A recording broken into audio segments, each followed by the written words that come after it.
minus 5, minus 4, minus 3, minus 2, X minus 1. Fire. Lights out, everybody.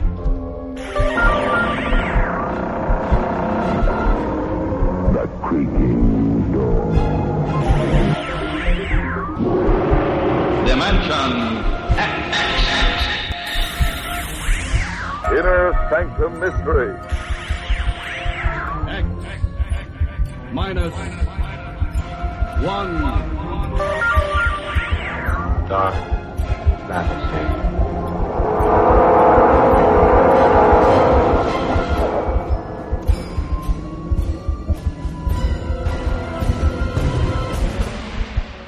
Hello everyone, welcome to Sci-Fi and Horror, brought to you by Dwayne Old Time Radio.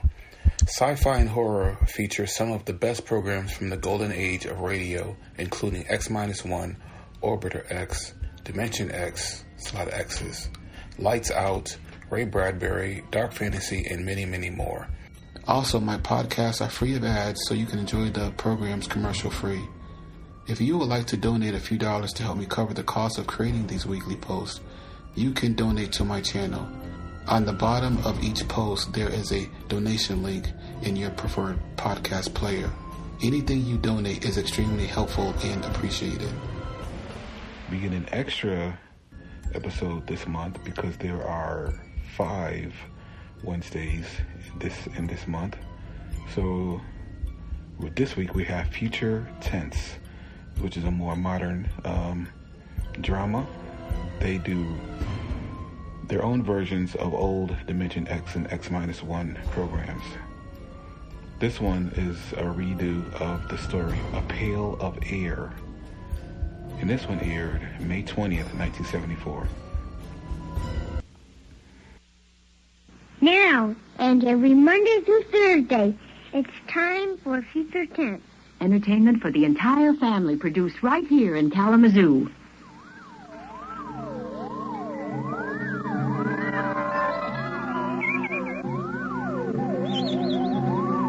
Join us now for a voyage into another dimension. A journey into a realm as infinite and limitless as time itself. Our destination, the farthest reaches of the imagination. WMUK Special Projects presents Future Tense.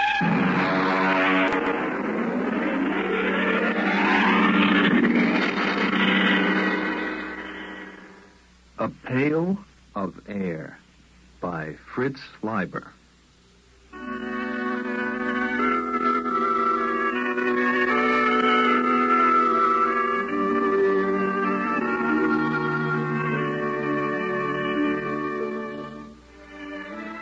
It was pretty quiet in the nest. Pa was just sitting by the fire, staring into it like he does these days. And Ma was asleep. Well, that's why it was so quiet. Ma had some pretty bad times when she just screams and huddles back against the blankets that line the nest. Sis was looking at herself in the mirror that hangs next to the bookshelf. I don't know what she finds to look at so long, but then she's a girl. She just looks at herself. Saturdays, when Pa puts a couple of extra lumps of coal on the fire, we take a bath. Sis looks at herself in the mirror, and sometimes she cries. I dropped the book I was reading. I guess I woke Ma. Come back, hasn't it, Alfred? It's come back. Why, it was just Bud. He dropped a book. Oh, but it's come back. Why, it's out there now, isn't it? I feel a lot warmer. And now Ethel just... It's up there in the sky. Just the way it always was. I know. I had a dream. I know, dear. Sis, melt your mother a cup of water. I'm combing my hair. Sis? Oh, all right. Got to get up. I know it's there. Come on, children. We'll all go out and you can play in the sun. Sure, Ma. Here, drink the water, Ma. It's cold out. Alfred, rap on the pipes and make that super send up some more heat. What What's a super, Pa? Well, it doesn't matter, Bud. There aren't any anymore. Oh. Pa, the pail is running low. Oh, Bud, you'd better get into your things and go out and get an extra pail of air. It isn't back, is it? No, it isn't. There's no sun in the sky, no sun at all, is there? No, Ma. What was it like? The sun. Sis, don't get your ma upset. Oh, the sun was yellow and so bright you couldn't look at it. Burning hot. So hot. But when you stretched out in it, it made you feel warm all over. Tingly warm. Warm. Hurry up, Bud. Almost ready, Pa. I want the sun. I want the sun. Alfred, get me the sun. It's gone, Ethel. There's nothing I can do. For Christmas? On my birthday? Go ahead, Bud. Take the big pail and get it full this time. There's no sense in taking the trip for only a half a bucket of air. Well, I spilled it last time. It's dark, Alfred. It's dark. Go ahead, Bud. Okay, I'll be right back. Don't hold the blankets open too long. It's all right, Ethel. We're all safe. Bud will be right back with another pail of air. It's all right.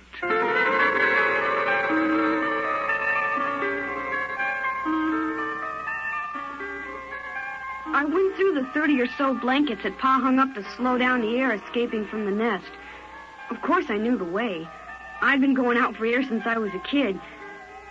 Still, I get a funny, crawly feeling every time I go out of the nest. Well, you've got to go up to the 5th floor, which is just above the blanket of frozen air. You see, when the earth got cold, all the water in the air froze first and made a blanket about 10 feet thick or so. And then down on top of that dropped all the crystals of frozen air, making another blanket about 60 or 70 feet thick. I came out of the window we used on the 5th floor and started to scoop up the air into my pail. I had it about full. Boy, my fingers are getting pretty cold. When I saw something. Hey, that's a light. Darn it, I kicked over the bucket. There can't be a light moving around in a window like that. There can't be. Ma, Pa, and Sis are back in the nest, and I'm up here. Well, there can't be anybody else.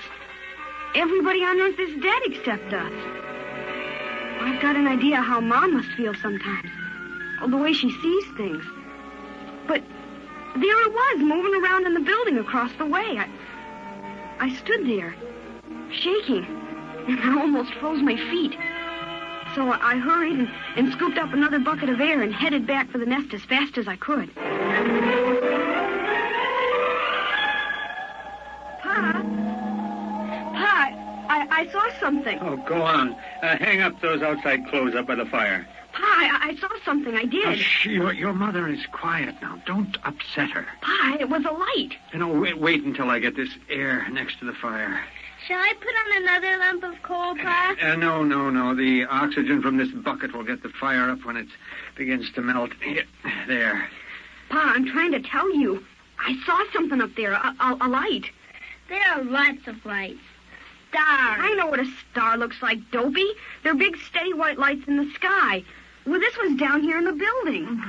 What is it, Alfred? Alfred, what is it? Oh, nothing, Ethel. No. What is all this about, Bud? Well, first I thought it was a lady. A young lady. I mean it. Well, like in those old magazines. I thought I saw it in a window. But then all I saw was a light. You watched it for some time, son? Long enough for it to pass 5 windows and go to the next floor. And it didn't look like stray electricity? No, Pa. I know what that looks like. Or a star reflected through an icicle. Pa, honest. I never saw anything like it before. Well, all right. I'll go out with you, and you show me. Oh, no, Alfred. You can't go and leave us alone. Not both of us. It's all right. We'll be right back. Oh, there's something out there. I've always known there was something out there waiting to get us. Hand me my glove. Something that's part of the cold. Hates all warmth. Wants to destroy the nest. It's been watching us all this time. Now it's coming after us. It'll get you, and then it'll come for me. Oh, don't go. Alfred, please don't go. Everything will be all right. Now, Sis. Yeah, Pa? Now, you come over here and watch the fire. Now, you keep an eye on that air, too. If it gets too low or if it doesn't seem to be boiling fast enough, you get another bucket behind the blanket. Please don't go. I'll take care of it, Pa. Could there really be anyone out there? Well, I don't see how. We heard the last radio voices the year before Bud was born. There hasn't been anything since then. Then what could it be? Well, I don't know. Probably just a reflection. An ice crystal cracking. Oh, come on, Bud.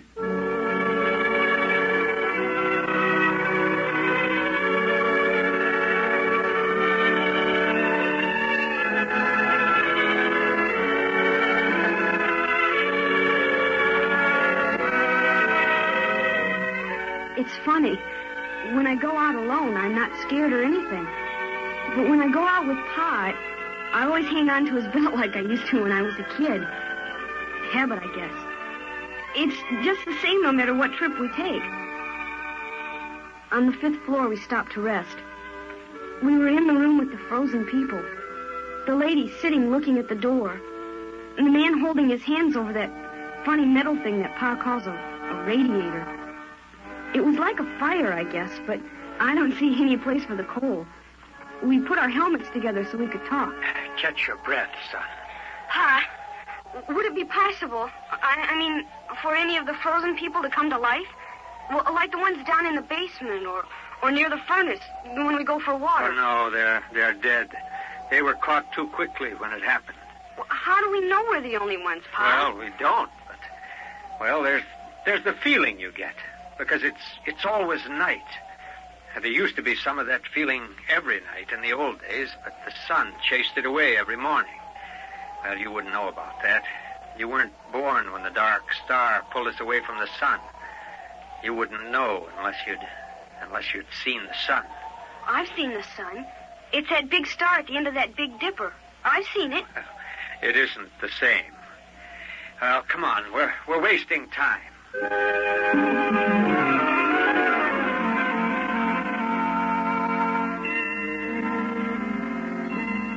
I don't know what the city looked like in the old days, but now it's beautiful.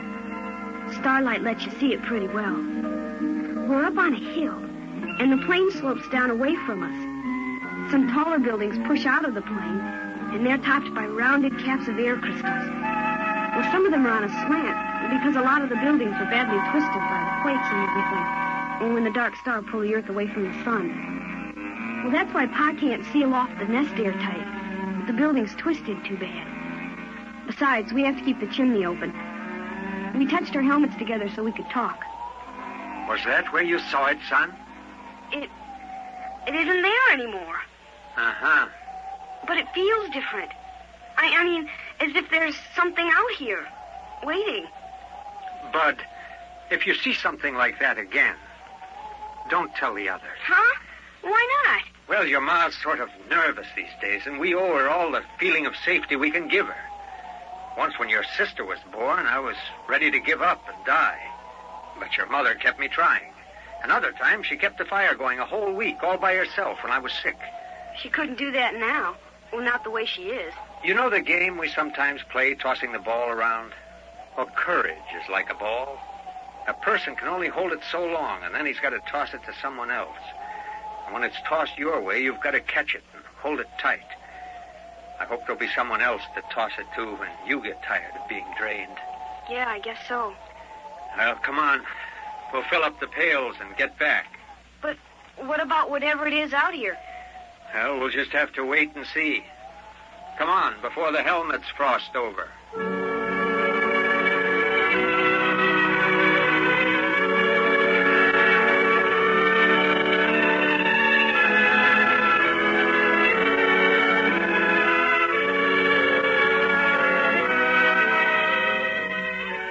To hide your feelings in the nest.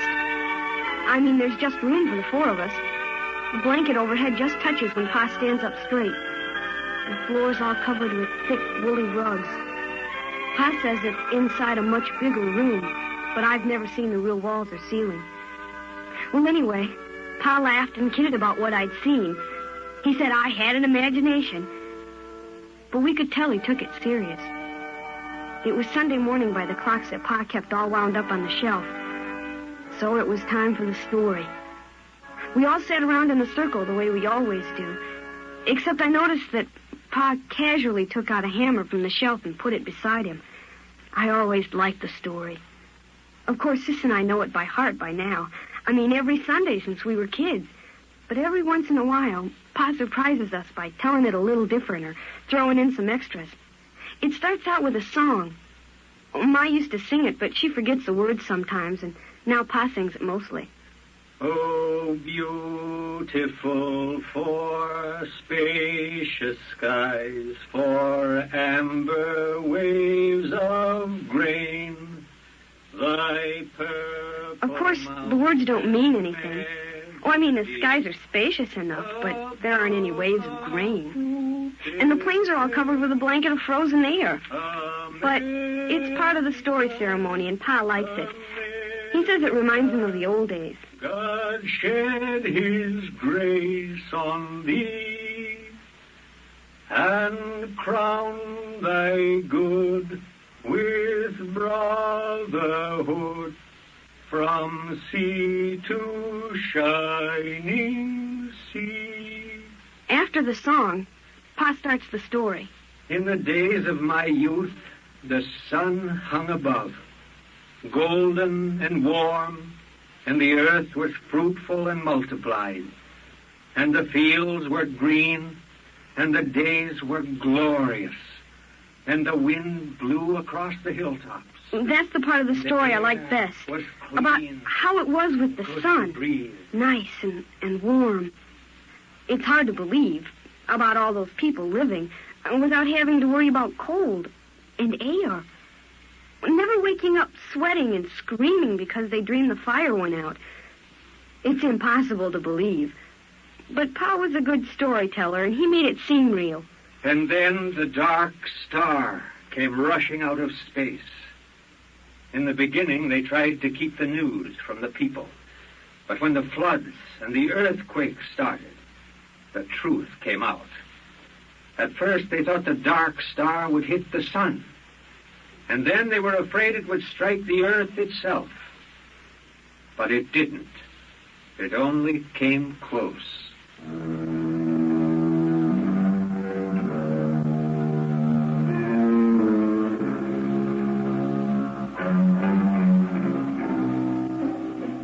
Pa tells it like the sun and the dark star fought for the earth like two dogs over a bone. Well, I know what he means, because I've seen a picture of a dog in a magazine. And then the dark star won and carried us off. But the sun kept the moon. So there were earthquakes and floods. Pa says that mountains fell and oceans slopped over. Oceans. Well, that's a lot of melted water lying around loose. It's hard to imagine, but Pa says it was so. Then came the open question time in the story. Sis asked a question about what girls wore for clothes. And I asked Pa how people acted in those days, when the earth was twisted and jerked almost apart. Well, Bud, I was too busy to notice much. A friend of mine, Dr. Wisegrove, and Kelly, the geophysicist, and Walters, the astronomer, we knew what was going to happen. And we were working to fix a place with airtight walls and insulation, and big supplies of food and bottled air. But the place got smashed up in the earthquakes, and they were all killed. So I put the nest together at the last minute in the living room of our apartment. Just a 4-room apartment. You must have seen some of the people, like the frozen ones downstairs? Well, at that time, Bud, I only thought of 2 things. Your mother and survival. If I had stopped to think, I wouldn't have even tried to make the nest. It would have seemed ridiculous. Blankets and a coal fire against the cold and vacuum of space. But I didn't think. I survived.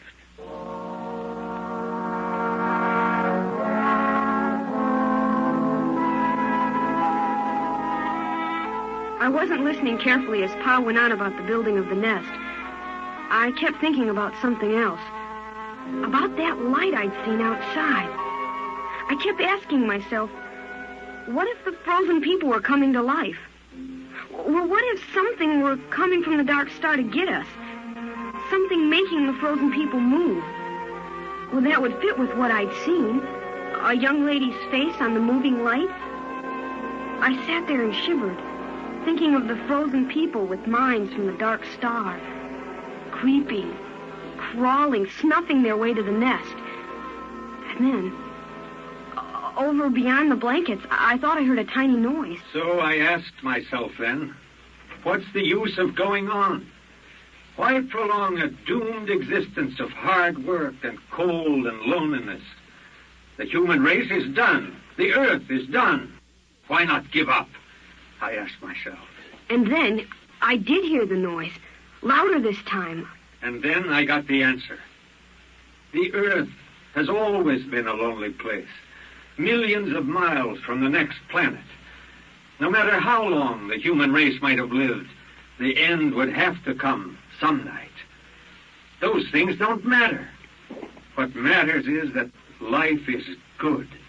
It has a lovely texture, like some rich cloth or fur, or the petals of flowers, or the fire's glow. And that's as true for the last man as the first. Still, those noises kept coming closer. Pa was talking, and Ma was dreaming with her eyes closed. And Sis was looking at herself sideways in the mirror. And I was the only one who heard the noise outside. So right then and there, I told myself that I was going on as if we had all eternity ahead of us. I'd have children, and I'd teach them all I could. I'd get them to read books, try to enlarge and seal the nest. I'd try to keep everything beautiful and alive. I'd keep alive my feelings of wonder, even if the cold and the dark and the distant stars... Pa, I hear... I know. What is it, Alfred? What is it? What's going on? You've got to tell me. I'm scared. Quiet. Bud, you heard it? Uh-huh. Sis, take care of your mother. It's all right, Mom. Lie down. Come on. I'll take the hammer. You take the hatchet here. What is it, Pa? What is it? I don't know. Listen. It's closer. Mom. Pa, the blanket is moving. You ready with your axe? Hello? Who's there? Is there somebody in there? Come in. It's all right. They're alive. They're alive. Who are you? Alfred. Alfred Hutchinson. Dr. Alfred Hutchinson. You can take off your helmets in here. But the air. We have air.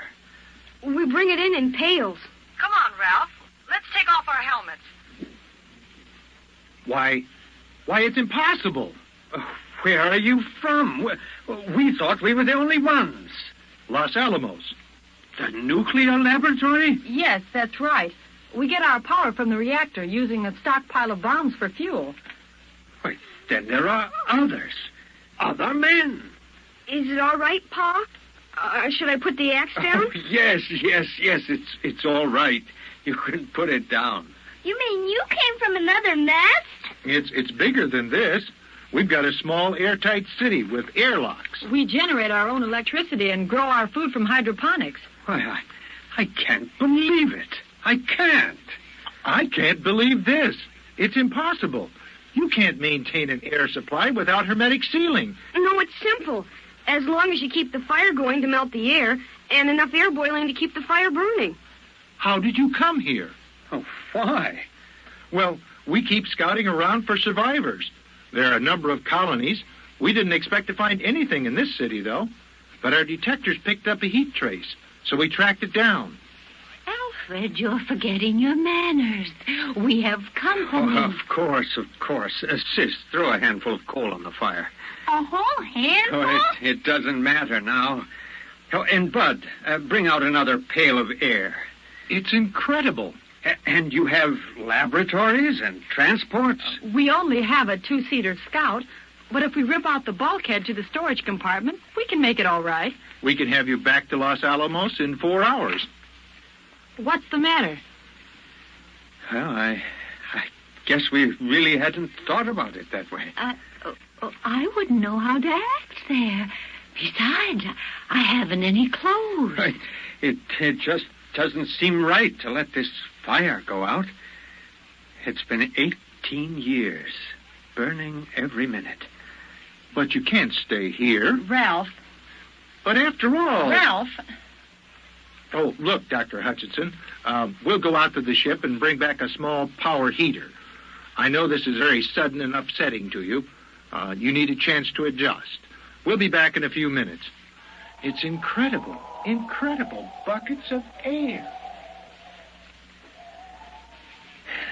Well?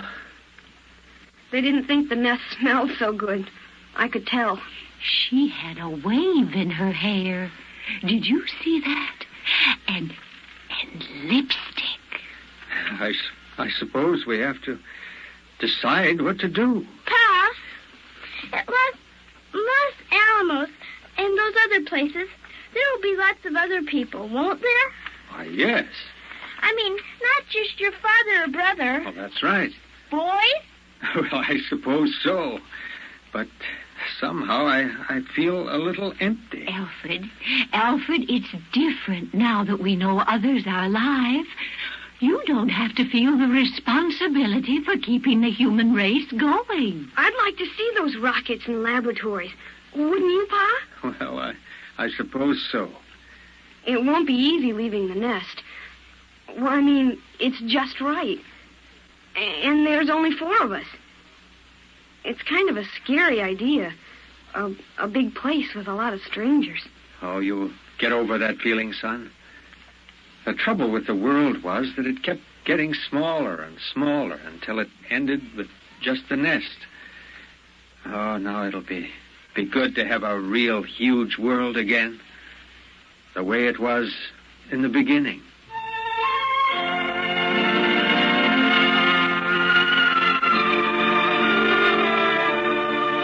And so we're going to leave the nest in the morning by Pa's clocks. We've got the power heater going now. It seems funny to be this warm when it isn't Christmas or somebody's birthday. Still, it's hard for me to realize that this is the last time I'll go out of the nest, through all the blankets, to get a pail of air.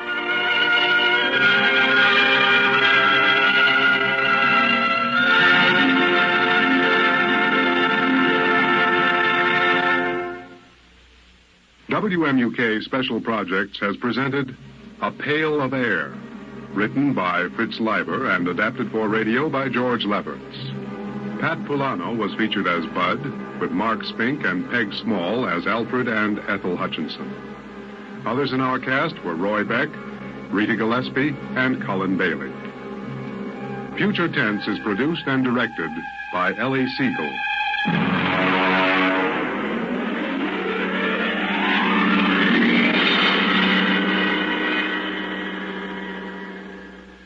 Next on Future Tense.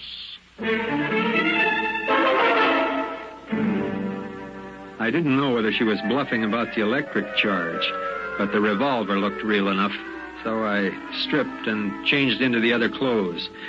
The shoes were a little too tight and pointed. The collar of the shirt was too stiffly starched and too high under my chin. The suit was too narrow at the shoulders and at the ankles.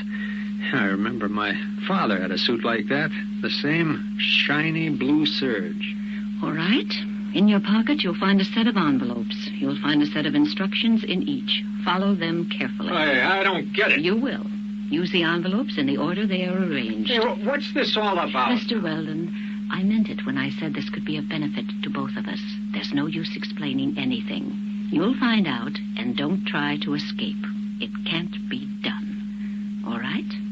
Now the field generators are ready. Look, Miss Roberts, this is absolutely... Just follow instructions, Mr. Weldon. This is Gerard McLeod inviting you and your entire family to join us every Monday through Thursday at this same time for Future Tense. Be sure to listen.